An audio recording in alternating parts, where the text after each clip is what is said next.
হবে।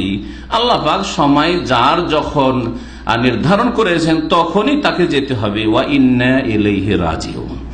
যারা এই দোয়া পড়ে, এবং এর সাথে বেশ কিছু হাদিসে দোয়া আছে, ইনশাআল্লাহ তাআলা সময় হলে ইনশাআল্লাহ আগামীকালকে এসার পরেও আমার এই আলোচনার বাকি অংশটুকু থাকবে, তাতে ওই হাদিসের দোয়াগুলি আপনাদেরকে শিখিয়ে দেব, যাতে করে বিপদ আপদে বালা মুসিবতে কেউ মারা গেলে অথবা কেউ বিপদ আপদে পড়লে এই দোয়াগুলি নিজেরা পড়বেন, যে পড়বে সেও পড়বে, এবং অন্যরা যারা তাদের আপনজন তাদেরকে দিনের জন্য ভালোবাসে অথবা দুনিয়ার ক্ষেত্রে আত্মীয়তার জন্য তাদের সাথে ভালোবাসা রয়েছে, তাদের ক্ষয়ক্ষতিতে ব্যথিত হয়, তারা এই দোয়াগুলি পড়বে, কোরআন এবং হাদিসের দোয়াগুলি বালা মুসিবতের সময় পড়বে।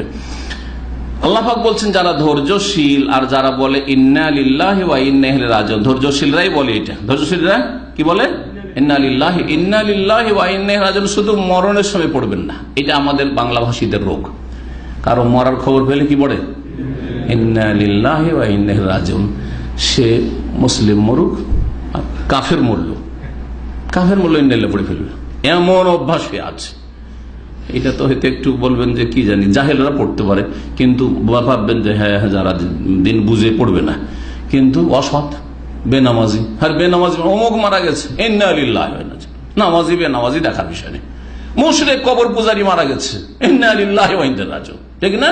বিদআতি মারা গেছে ইন্না লিল্লাহি ওয়া ইন্না ইলাইহি রাজিউন। মরলেই হইল কেউ, মানে মরার খবর পেলে কি পড়ে?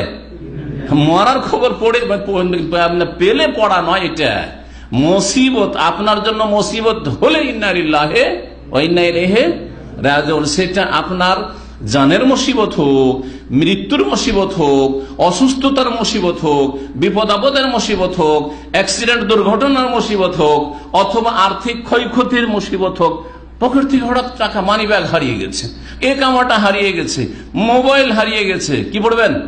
ইন্না লিল্লাহি, সাথে সাথে পড়েন, আপনি সাথে সাথে পড়বেন, দেখবেন যে আল্লাহ পাক উত্তম বিকল্প দেবেন।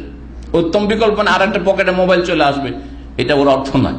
এর অর্থ আল্লাহ পাক এমন কিছু দেবেন যেটা দিয়ে আপনার মনের প্রশান্তিও হবে, আর তার সাথে সাথে হতে পারে যে পার্থিব এই ঘাটতি ত্রুটি পুরা করে আরো বেশি আল্লাহ দিয়ে দিবেন, আরো বেশি আল্লাহ পাক।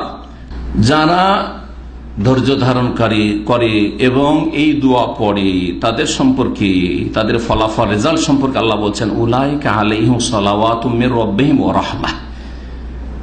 সূরা বাকারা আয়াত নম্বর 157। আল্লাহ বলছেন ওরাই তো এমন লোক যাদের ওপর তাদের প্রতিপালকের পক্ষ থেকে কি রয়েছে? সালাওয়াত, অনুগ্রহ রয়েছে। আল্লাহর পক্ষ থেকে সালাওয়াত মানে আল্লাহর পক্ষ থেকে অনুগ্রহ রয়েছে।